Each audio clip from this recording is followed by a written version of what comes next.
All right, there it is right there. I don't know if you can see it, but that is a 201 Pokédex entry, and the game is beat within 75 hours. Let him cook now. Let him cook. I said let him.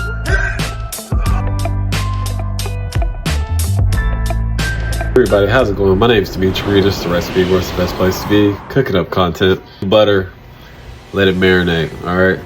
If you've already beat Legend ZA, if you've already conquered that Pokemon journey, if you've already relived Kalos, go on ahead and like this video and comment your favorite Pokemon out of Pokemon Legend ZA.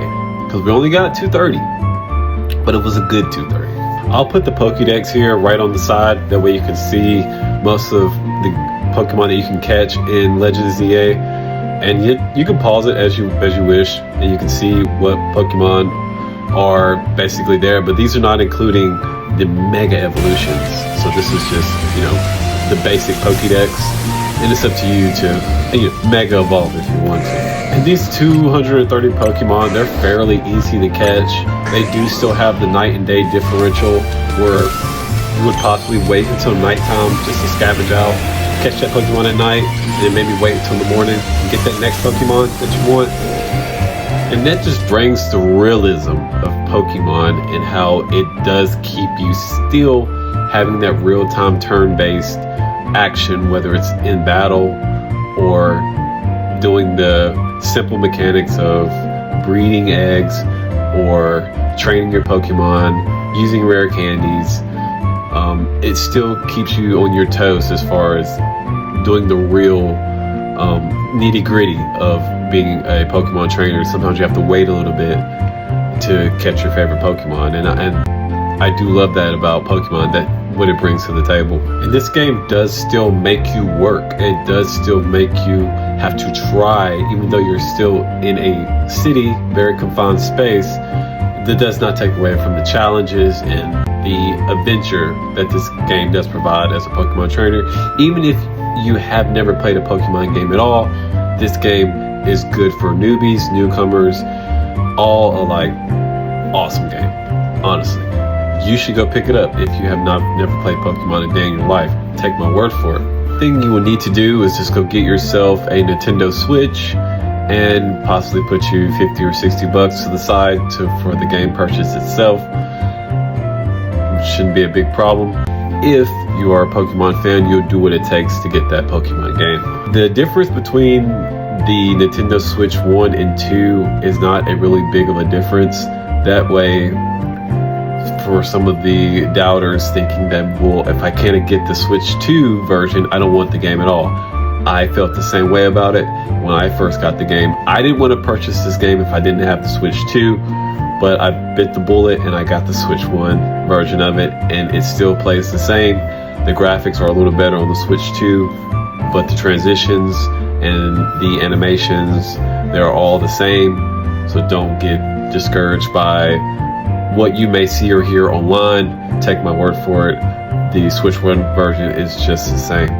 Although I will mention one major difference is that even threw me for a loop, I'm not gonna lie to you, is the ability to get some of these Mega Stones. You have to bust these Mega Crystals that are around the town itself. You basically run up on it. There could be in alleyways, they could be on top of buildings, they could be pretty much anywhere. And if you could bust these crystals open, then you get these Mega Crystals. You use the Mega Crystals indefinitely to make purchases, as well as actual money that you earn from battling trainers throughout of Lumino City, which, to my opinion, the best time to get money on Lumino City is at nighttime, because that's when the battle royales are open in different battle zones throughout the city.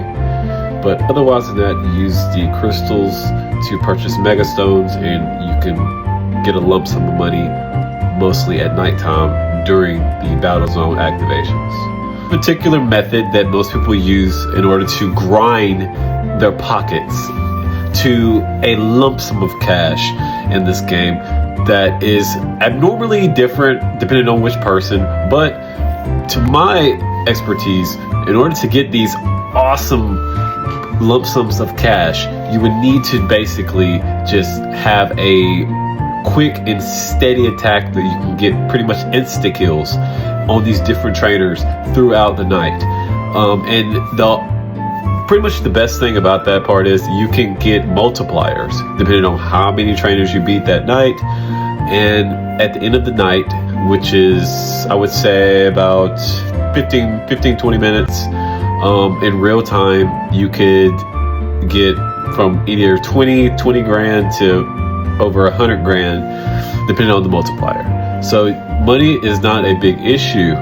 And there's also colorful screws that you can find throughout the town. You can turn those colorful screws in, and you can use those colorful screws to buy canary plushes. And those canary plushes you can hold as a key item, as a Pokemon trainer, as a Pokemon game expert. If you know what key items are items that cannot be taken out of your satchel. You basically purchase it and it's always going to be there. You use the plushies, and the plushies will multiply your income that you get throughout the night, which is super dope. Once that next day rolls around and you've had enough of your share throughout the night, then you'll have enough money to buy hopefully full heals, revives, full restores, max revives, max potions, and all the curatives that you would need, so you don't have to constantly keep going to the Pokemon Center, because there is a bunch of side missions, there is a bunch of battles throughout the game, which brings me to the next portion of this video, which is the side missions. The side missions are pretty much what carries the game when there's no point of doing any main missions, per se, if you beat the game, or if you don't choose to continue with the main missions throughout the game, you can pursue side missions, rewards. Throughout the early process of the game, you can get Kanto region starters such as Charizard, Squirtle, or Bulbasaur. But you can only choose one, and that's due to doing side missions. There's over 200 side missions throughout the whole game. You do your about first 100 throughout the main portion of the game, and then once you roll the credits, you can do your last 100.